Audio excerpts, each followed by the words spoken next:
Welcome to the GC BizCast, a collaboration of J. Whitney Bunting College of Business and Technology and the Department of Communication at Georgia College and State University. Here we discuss important topics with today's business leaders and educators. We produce weekly podcasts from our beautiful campus in Milledgeville, Georgia. We're excited that you've joined us. Our conversations should inform you and entertain you. The views expressed are the views of the individuals on the program and do not represent the views of Georgia College and State University. So, let's get started. Hello, everyone. My name is Maggie Malcom, and I am one of the hosts of the GC BizCast. I'm here with another host. Hey, my name is Maura Foreman, and I'm also a co-host of the GC BizCast. I'm a junior management major with a logistics minor. Awesome. And we have a very special guest today. She is no stranger to Georgia College by any means. She is one of the professors for the marketing department, and she also has a lot of different other roles on campus. Professor Evans, do you want to introduce yourself? Hi, thank you so much for having me. I'm excited to talk to you guys today. My name is Professor or Lecturer Kendra Evans. I am a lecturer of marketing in the Marketing Management and Logistics Department. I also run the elevator pitch competition. I also serve on a few boards here within the community, and I am also on the alumni board here at Georgia College. And before I was teaching full-time, I was in the Career Center. So I have a big history and good connection there. And I also attended Georgia College, so I am a proud alumnus of our university. I love it. I love it. Okay, thank you so much. So for those of you that might not know, we actually recorded a podcast with, well, we might not have recorded it. We did a podcast interview last semester with Professor Evans, and something just technically did not work out for us, but that's okay because we are back together now for round two. So I guess we can just start out with a little bit of your background. So you did go to Georgia College as an alumni. So can you just tell us about, your experience coming here as a student and kind of the journey with that? Absolutely. I loved my time at Georgia College. This is where I met my husband and some of my close friends. I was drawn to Georgia College mainly because of the atmosphere and front campus and just how it felt like college. Also because it was affordable. I had looked at some other options that were not going to be affordable to me. And honestly, I didn't fully want to go here because my older brother went to Georgia College, and that was kind of holding me back. But I persevered. My best friend from high school also went here. So she outweighed my older brother. Yes. But I loved it. I majored in Spanish and did a minor in business communications. I wasn't sure what I wanted to do, but I liked that the liberal arts background kind of let you kind of find your passion, but still prepared you for real world jobs. And I went into bank management after I graduated, and I've had, different career paths. And I am so happy that it has brought me back to Georgia College, and I am now living the dream. I found my perfect job. I love being in the classroom and teaching marketing and working with our students. And I love being back on campus, and I love Milledgeville, and I am just all out Bobcats in Milledgeville. So that's so awesome. happy. Yes. I actually had a similar experience. My mom and dad both went to Georgia College, so I didn't want to go at first because they were really pushing it on me, but I of course made the decision to come, and it's been an amazing decision. So I just thought that was funny that we had that in common. Yeah. So actually Miss Evans is my marketing professor. I'm currently in her class right now. And something you've talked about with your degree in Spanish, you've talked about how you've had to learn to market yourself to show like the employers that you can work a job that maybe it doesn't seem like you're qualified for. Do you want to talk about that a little bit? Absolutely. Yes. And that's one reason I'm so passionate about the elevator pitch, is because it really teaches students how to figure out your strengths and how to communicate and discuss those to an employer. I don't think I did the best job at it when I first graduated. And I really had to learn through real world situations, how to best articulate the skills that I had, how to get into once I got into a job or role to really, prove myself and work hard, also to utilize connections that I had made in previous jobs. But I think it is very important as a student coming from a liberal arts university. Sometimes people don't know what that means. And so hopefully our current students kind of feel that that's drilled into your heads, because I think we do a good job now.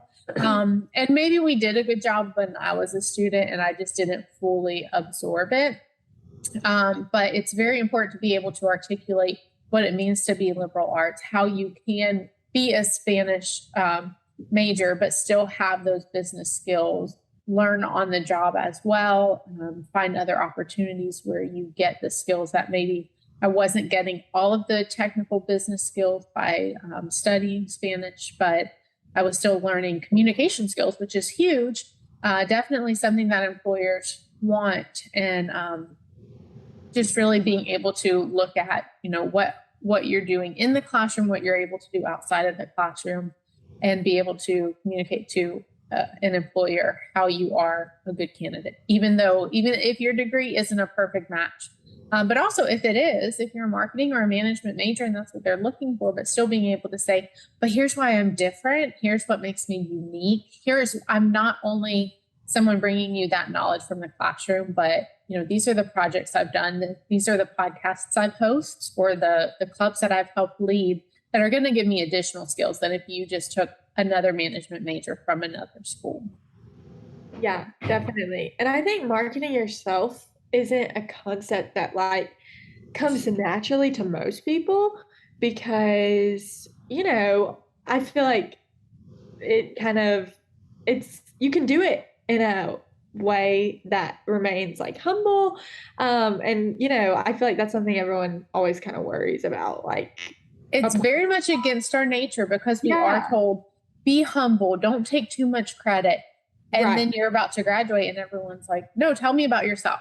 Don't tell me about your group. Don't tell me about other people you worked with. Tell me about what you accomplished. And it is very much against our nature. And it's a skill that we have to learn and we have to develop.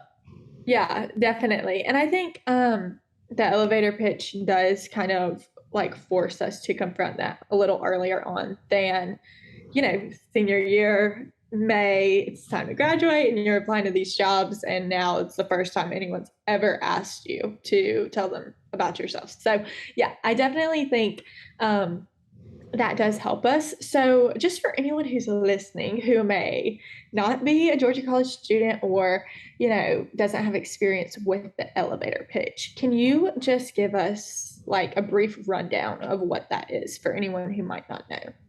Absolutely. The elevator pitch is a competition, and it's been in a few different formats, but essentially we put our students in front of a panel of judges who are recruiters and employers from the community and the business world. And students are asked to give a 60-second personal sales pitch and tell the employers about themselves.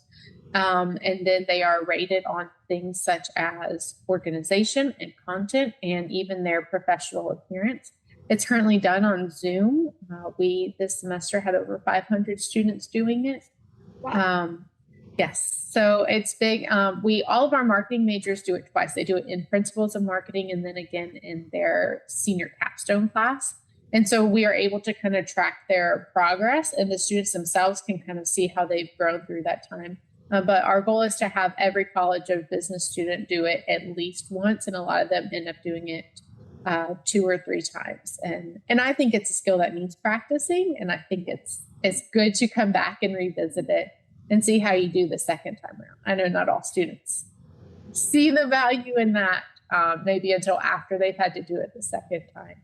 Yeah, and I think that first time too, it may be a little more difficult because maybe you don't have as much involvement on campus yet, or you haven't quite taken any leadership roles. So that can be a little tricky for freshmen, but hopefully by senior year, you could go on and on, about all of the things that you've done. So, what advice would you give to a freshman who is doing it for the first time? Or maybe not a freshman, but just someone, going through the competition for the first time? What do you feel like is something they should know, or like this would be a tip for them to succeed? Practice, and practice out loud in front of people. It's a lot different saying something to your reflection in the mirror, which is also good practice, but get in front of your roommates, your group mates from another class project, people in a club or organization. There is nothing to compare to doing something live in front of an audience. Yeah, I just did my elevator pitch for the first time, and I will say that was very helpful, doing all the practicing I possibly could. It was a very nerve-wracking experience, I will say, and that's a common experience among everyone. Mm-hmm. It wasn't just me having stage fright. But I actually wanted to know, Miss Evans, what is your specific role in the elevator pitch? I know you had a pretty big role in it this year, at least. Yes. So I have recently taken over as the lead organizer on the elevator pitch. Dr. Fontenot started it and led it for 20 semesters, I think, so about 10 years. And then when she left Georgia College, she trained me to take over. And so it is now, I have lots of help, so I cannot take all the credit myself. It is definitely a team effort, but I am the lead on that. So everything from recruiting the judges and lining up sponsorships to processing the scores and getting those out to our faculty, doing the workshops to train the students and then communicating to the students about what to expect. And it's fun. And I have event planning in my background from other positions. So, and I have this time at the Career Center. So it aligns with my previous experiences. And it is something I see the value in. I think would have been so helpful to me if I had done that as a student. So I'm happy to make sure that it continues on. Yeah, definitely. And I think it's like important that you do see the value, and you've kind of been through not having something like that. So it's nice for you to look back and say, well, I'm here now and I can help give that to the students. So why not? So what kind of changes this I think is your first year fully like in charge, but I know you've helped with it a lot previously. So have you seen any changes in the competition like over time, or any differences even just with like students that enter or judges, just any of the changes that may have taken place? We are always trying to get more sophisticated and to make it something that is more meaningful to the students. And one thing we've learned is that we also have to train our judges. We have gone to doing it on Zoom, which helps logistically. It does open us up to more judges who maybe can't take a whole day to come to Milledgeville, but they can spend 2 or 3 hours on the computer. So that's been good. But then we have challenges of making sure judges understand how to use Zoom and how to use breakout rooms. And they have a form that they have to fill out. And sometimes they're not making eye contact. And we train the students about making eye contact. But we also have to make sure that our judges are making that same eye contact. And so we're going to try to continuously improve, get more judges. We've really focused on getting more recruiters and giving when the judges fill out their score rubric, that they have the option to say, I would like to contact the student. And I think the number was 278 from this semester, 278 students, a recruiter or someone with a company wants to get in contact with our students. And so not only is this something that's teaching skills, but we really feel like we are putting students in a position to get jobs or internships or talk to people about different career paths. That's awesome. And it's cool from a student's point of view to hear like the judges are getting training too, and they're getting coached, just kind of the same way we are. It's different, obviously, but it's not as one-sided, I guess you could say. It's like it may seem to us going through that first round, It's also really impressive that, I mean, you said a little over 500 students are doing it this year, 278, like that's about half of students. So, I mean, this is a really great opportunity that the students at Georgia College are getting for sure. Yeah, and I think that's something, if you're going through it maybe the second or third time and you're feeling like, oh, like, why do I have to do this again? If that's kind of the attitude you have, a great way to change that perspective would be to say, these could be my potential employers one day. Exactly. Especially if it is your junior or senior year, or you're looking for an internship or a career after you graduate. If that doesn't change your mind or your attitude, I don't really know what will. So, and I think it's important.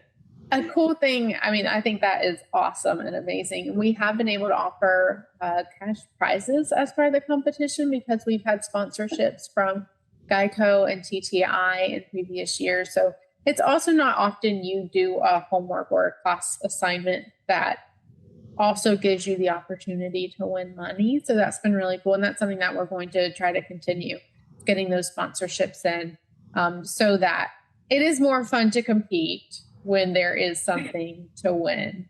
Yes, so true. I know one of my friends won maybe like 2 years ago, and I was like, girl, you got the big money. Like, that's so awesome. Like that really, when she was in the final, I think it's like top 10, or I don't know exactly how it's narrowed down, but I was like, you are so close. Like, you have got to really win it all this time, So, okay, that just kind of jogged my memory. How many rounds are there? Currently, we have it set up as 2 rounds. So the first round is done on Zoom, and then we take our top 20 contestants and we invite them to do an in-person round, and we invite the judges from our sponsoring organizations to come, and they do it in person in front of the judges. Then we have like a networking lunch, and by the end of the lunch, the scores are tallied, and we get to announce the winners right then and there. TTI has been a great sponsor, and they give prize baskets or like tool bags full of power tools worth hundreds of dollars, as well as sponsoring the lunch. So we have been very lucky to have them join us over the past couple of years. And we are also one of their top schools as far as recruiting. They offer a lot of our students internship and job opportunities. So again, it's a great way to get them in front of students that they may potentially hire. Yeah, that's awesome. Like, what a great opportunity for both people involved, or both sides of the deal. So I kind of wanted to get into a little bit more of your background. I feel like we really touched on the elevator pitch. Maura, was there any other questions or anything you feel like, we didn't hit on as far as the elevator pitch goes, or anything you think, Professor Evans, like students should know this about the competition? I do want students to know that, we feel that it's very valuable for everyone involved. Recruiters get a lot out of it. We think students get a lot out of it. We hear from students who even are like, I hated it when I did it, but looking back, I'm glad that I did it. So I just hope that students see the value in it and really try to embrace it and see it as a learning opportunity. But I also want students to know that we are open to making changes and adjustments, and we're looking for feedback. So if you have suggestions, or you think you have a great idea of how to make it more impactful, that's what we want. We want this to be something that students benefit from. So I am all ears, and I am more than happy to talk to students about ways to make it better. Yeah.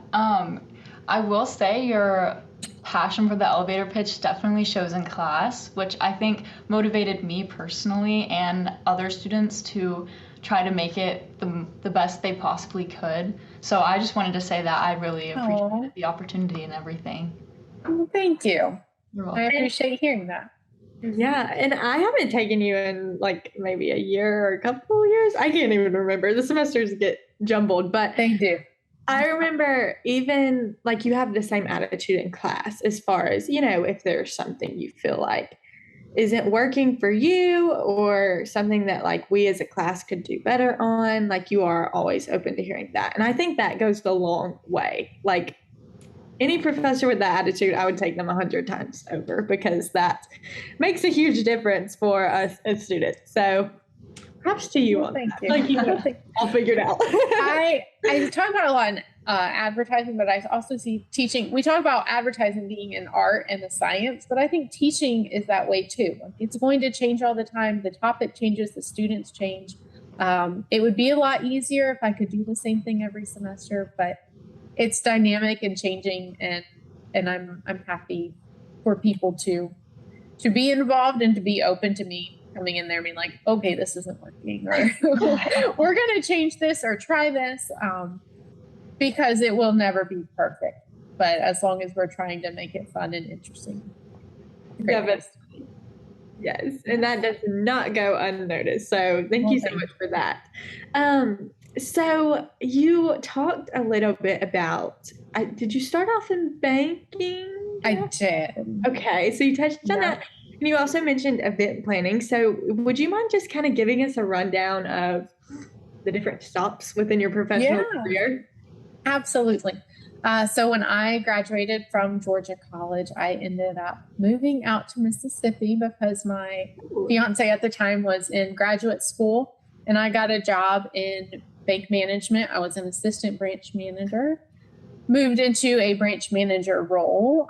It was a great opportunity, learned a lot, but realized that I was going to probably need a business degree if I wanted to stay in business. And I got the opportunity to get my MBA and attend full-time at Mississippi State.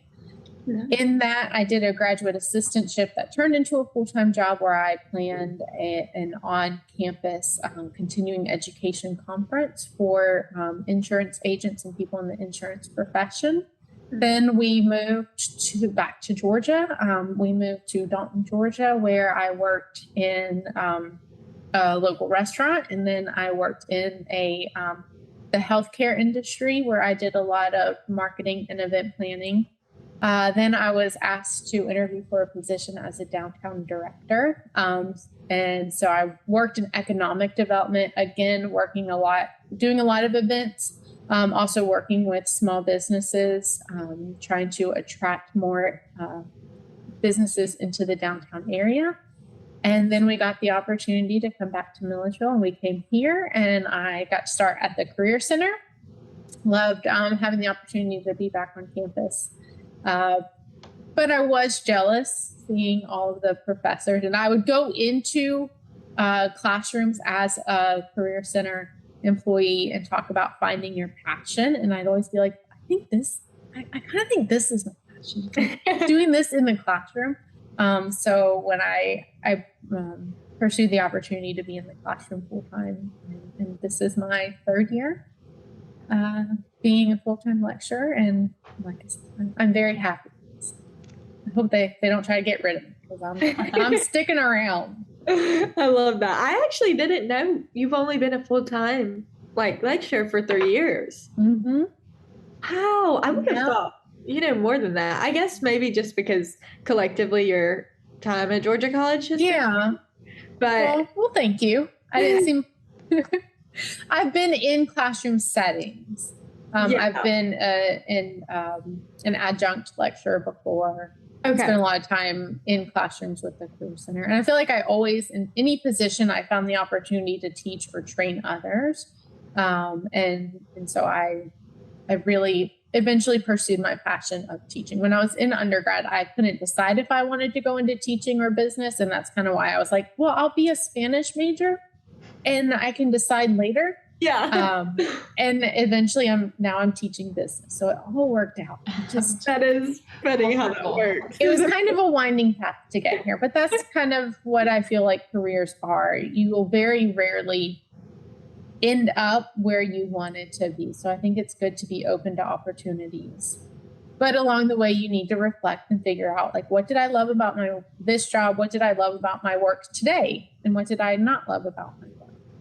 Yeah. I think that's great advice for me personally as a senior. It's getting close to that time where people are starting to ask me what are you doing? And I'm thinking, This is a great question. I don't know yet. But, just looking back at even clubs and other classes I've enjoyed, really, things like that to help me kind of narrow down that focus. So, and I like that you have a lot of different experiences, because you can speak on many different things. So how do you think that translate into your classes, like having those different experiences?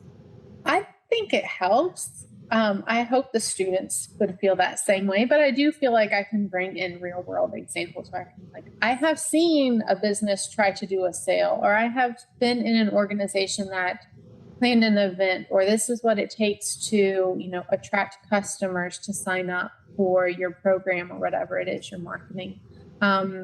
And I've done a lot of work with smaller organizations, which I think is something that a lot of our students have experience with, even if it's just working part-time at a local business. But I can also kind of relate to what it's like to be a server at a local restaurant. And so I hope I'm relatable. That's what I'm going for. I don't know if everyone feels that. I also am totally fine being like, I'm an old lady. I'm out of touch. You guys are so much cooler than me. But I try to be relatable and make them realize that marketing is something, it's not this thing that's it's out there and these big giant companies are doing it, but it's something we experience every day. And it's very likely you will be in a job doing this. Heck, your part-time job might ask you to be help us make a flyer or run our social media, because I know a lot of our students are being asked to do those kinds of things, even in their part-time jobs. So I hope I'm helpful. Yeah, that's a good thing about being a business major in general. My major is management, but I'm still taking a marketing class, and I feel like I'm going to leave Georgia College with this super well-rounded experience, even if I feel like I'll be able to get a job anywhere. Not anywhere, but I feel like I'll be versatile, and because I've had all these different classes that I've had to take and awesome professors with all this experience they can share with us. So I think that is really awesome that we get here, especially in the College of Business.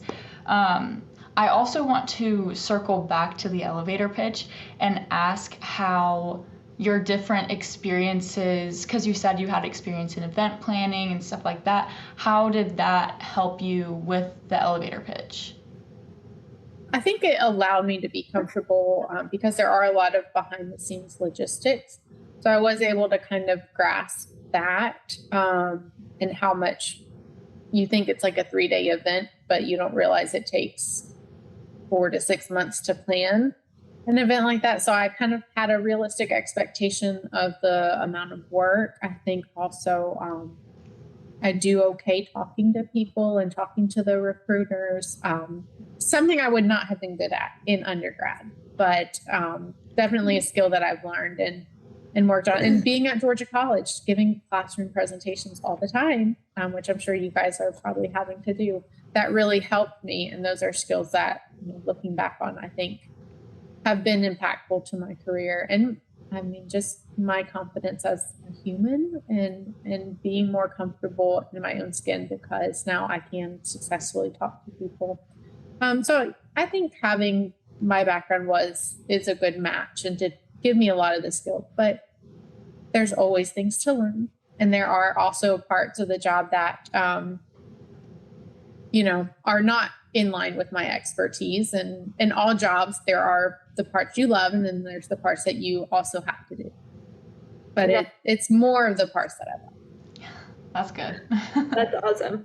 And I took your advertising class. I was not in your intro to marketing class, but I can say that I remember going through the different chapters, and we had a chapter on event planning. We had a chapter on pretty much the whole class looking at different advertisements and whether it be print or social media or whatever, but you did get to speak from your own experience, and you did get to pull some of those things from your background, and I appreciated that, because I thought what better person to teach a class like this than someone who's actually done it before, and I do think that made you relatable, and it also just made it that much more interesting and made me want to listen and be engaged, because I know you're speaking from experience. You're not really speaking from like a textbook. You know what I mean? Does that make sense? Yeah. So I valued that in your course, and I'm sure it like translates to the principals class as well. So, is there anything like that you would tell students at Georgia College as far as a piece of advice or just like some words of wisdom that you could lay upon us before, we end, like something that you think has just been really helpful to you, or just really some tips for us? I take advantage of the resources. There are so many resources available to you on campus from the Career Center. Having a gym when you graduate and you want to work out, you have to pay for that. You have a gym available. You have the Career Center. You have the Writing Center. You have professors here who are passionate about what they do, but also passionate about our students. Enjoy Front Campus. Enjoy your time. But also, take advantage of opportunities that are presented to you for internships, job shadowing, even just talking to people about their different career paths. You don't have to know what you want to do, but at least think about the future. Like, enjoy your time here. But do realize there are a lot of things here that will help you and prepare you for when you do have to enter the real world. So try to enjoy and have fun, but also be forward thinking and take it. We have resources for both. Lots of resources for fun and enjoyment, but also a lot of resources to get you career ready and ready for whatever's coming next in your life. So have fun, relax, but also utilize the resources that are here for you. Yeah, awesome. That's great advice. I definitely will be taking it. Well, thank you so much, Ms. Evans, for coming on to our podcast. We really appreciate you coming again for round 2, since the first time didn't work out. I am happy to be here, and I think it's always good to have a rehearsal. So Right. This was great. I appreciate the opportunity. Yeah, of course.